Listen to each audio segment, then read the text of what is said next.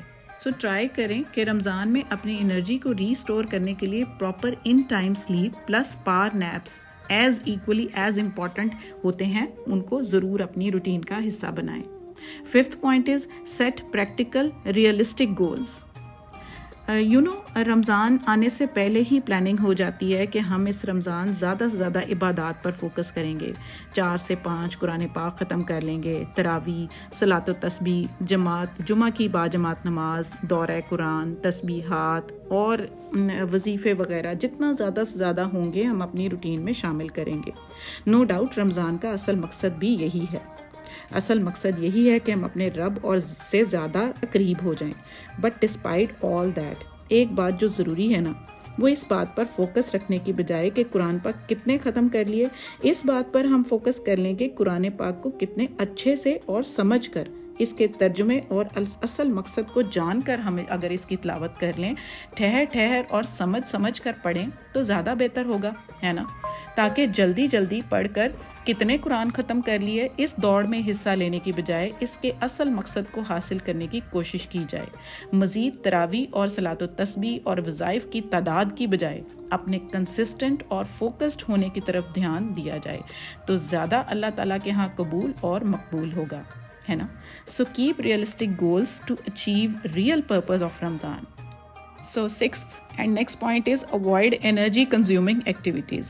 رمضان میں میری کوشش ہوتی ہے کہ زیادہ سے زیادہ افطاری گھر پر ہی کی جائے اپنے فیملی ممبرس کے ساتھ، کیونکہ جو افطاری کا سکون، مزہ اور انجوائمنٹ اپنے گھر میں افطاری سحری کا ہے نا، وہ کسی کے ہاتھ چاہے جتنا مرضی اہتمام اور تکلف کیا ہو اگلے بندے نے، جو مزہ اپنے گھر میں ایک محدود دسترخوان پر بیٹھ کر آتا ہے نا، وہ باہر کی لیوش افطاری میں نہیں، کیونکہ ہم نے اپنے حساب سے افطاری، عبادات اور باقی کاموں کو مینیج کیا ہوتا ہے، جو کہیں باہر جا کر یا کسی کے ہاں جا کر یا کسی کو بلا کر سم ہاؤ ڈسٹرب ہو جاتا ہے.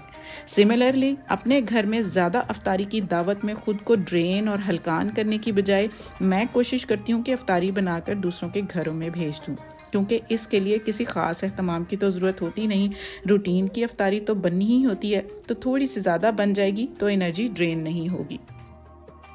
ہاں، کبھی کبھار افطاری کا اہتمام کر لینا، اور اس میں بھی زیادہ تر ضرورت مند اور غریب غربا کی افطاری کا اہتمام نو ڈاؤٹ ایک اچھا اور پریکٹیکل عمل ہے، لیکن بلا وجہ افطاریوں پر جانا اور بلانا نہ صرف آج کل کے دور میں فائنینشیل پریشر بنتا ہے، بلکہ ہماری رمضان روٹین کو بھی ڈسٹرب کرتا ہے. جیسے آج ضروری کام کی وجہ سے میری افطاری گھر سے باہر ہی ہو گئی. اسی طرح رمضان میں اسکرین ٹائم اور فون کالز کو بھی کم سے کم کر لیں، وہی ٹائم اپنی عبادات اور اذکار میں کنزیوم کریں تو زیادہ بہتر ہوگا. So avoid such energy consuming activities to get full benefit of this holy month of Ramadan. Next point is focus on your diet. رمضان میں اپنے ہر کام کو ایکٹیولی اور ان ٹائم پرفارم کرنے میں آپ کی ڈائٹ کا ایک میجر رول ہے، جس کے لیے کوشش کریں کہ اپنی باڈی کو ایز مچ ایز ہائیڈریٹڈ رکھیں، جس کے لیے افطاری اور سحری کے درمیان پانی کا استعمال زیادہ سے زیادہ اور یقینی بنائیں۔ پانی کی بوتل بھر کر سامنے رکھیں تاکہ آپ کو یاد رہے کہ آپ نے پانی پینا تھا۔ میٹھے سے جتنا بھی ہو سکے اوائڈ کریں، مشروبات سے اوائڈ کریں، پروٹین انٹیک زیادہ رکھیں، انڈے، کھجور، نٹس، دہی، دیسی گھی، لسی، فروٹس، ویجیٹیبلز زیادہ سے زیادہ استعمال کریں۔ کاربز کا استعمال کم سے کم رکھیں، پراٹھے، تلی ہوئی آئٹمز، مرغن غذائیں، ان سب سے پرہیز کریں۔ اور ہاں، واک کو ضرور یقینی بنائیں ڈیورنگ رمضان۔ 30 منٹس کی واک جو ہے وہ آپ کو بالکل ایکٹیو رکھے گی، آپ کے میٹابولزم کو بالکل فاسٹ کرے گی اور آپ کا کھانا بھی پراپرلی ہضم ہوا ہوگا، تو آپ کو اگلے دن جو ہے نا کوئی ڈائجیشن آپ کو پرابلمز نہیں آئیں گی، کھٹے ڈکار نہیں آئیں گے، بالکل آپ ایکٹیو رہیں گے۔ Next point is use of technology. Timers اور الارمز کا استعمال رمضان میں زیادہ کر دینا چاہیے۔ تہجد کا الارم لگائیں تاکہ بنا کسی دیری کے سحری کا میل تیار کرنے کے ساتھ ساتھ اس وقت کی عبادت کا حصول بھی ممکن بنا سکیں۔ فجر کے بعد سونا تو ہے ہی، تو اس کے لیے بھی بچوں کے لیے الارم ضرور سیٹ کریں تاکہ کسی بھی ایمرجنسی یا پریشانی کا سامنا نہ کرنا پڑے۔ دعاؤں کا ورد کرنے کے ساتھ ساتھ سوشل میڈیا پر چلتے پھرتے ان کو سننے اور دیکھنے کے لیے ٹی وی اسکرین پر تلاوت اور قرآن کی ویڈیو آن کر کے رکھیں تاکہ سارے گھر میں رمضان کی برکات اور فضیلت کا دورہ ہو۔ اپنے فون پر اپنا سحری اور افطاری مینیو ضرور نوٹ ڈاؤن کر کے رکھیں۔ گروسری لسٹ کو بھی اپڈیٹ کریں اپنے فون پر ہی تاکہ آپ کو پتہ ہو کہ کب اور کیا ختم ہو گیا ہے اور کیا آنے والا ہے۔ مختلف ریسیپیز کو سیو اور ڈاؤن لوڈ کرنے کے لیے بھی فون کا استعمال ضرور کریں تاکہ اپنی افطاری اور سحری زیادہ سے زیادہ آپ اٹریکٹیو اور ٹیمپٹنگ بنا سکیں۔ ویسے فون کالز اپنے فیملی ممبرز کو، فرینڈز کو بالکل محدود کر دیں اور اپنا ٹائم زیادہ ضائع نہ کریں۔ Last but not the least, which I always focused, is your self-care.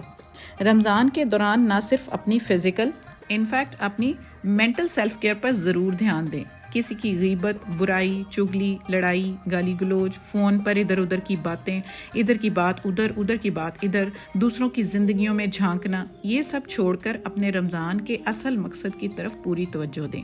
زیادہ دیر تک کوشش کریں کہ وضو کی حالت میں رہیں۔ زیادہ ٹائم صاف ستھرے کپڑے پہن کر رکھیں۔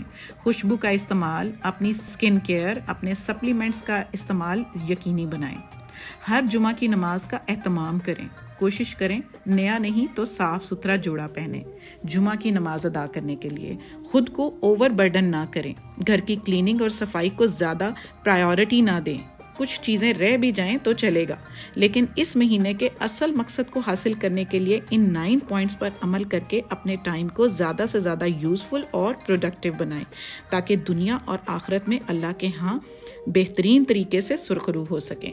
So this was all about today's video. If you like it, then do share it with your family and friends to spread benefits to others. Subscribe Womania ATF and press the bell icon to get each notification in time. See you all soon, inshallah, in very next video. Till then, happy Ramadan 2025. Allah Hafiz and bye-bye.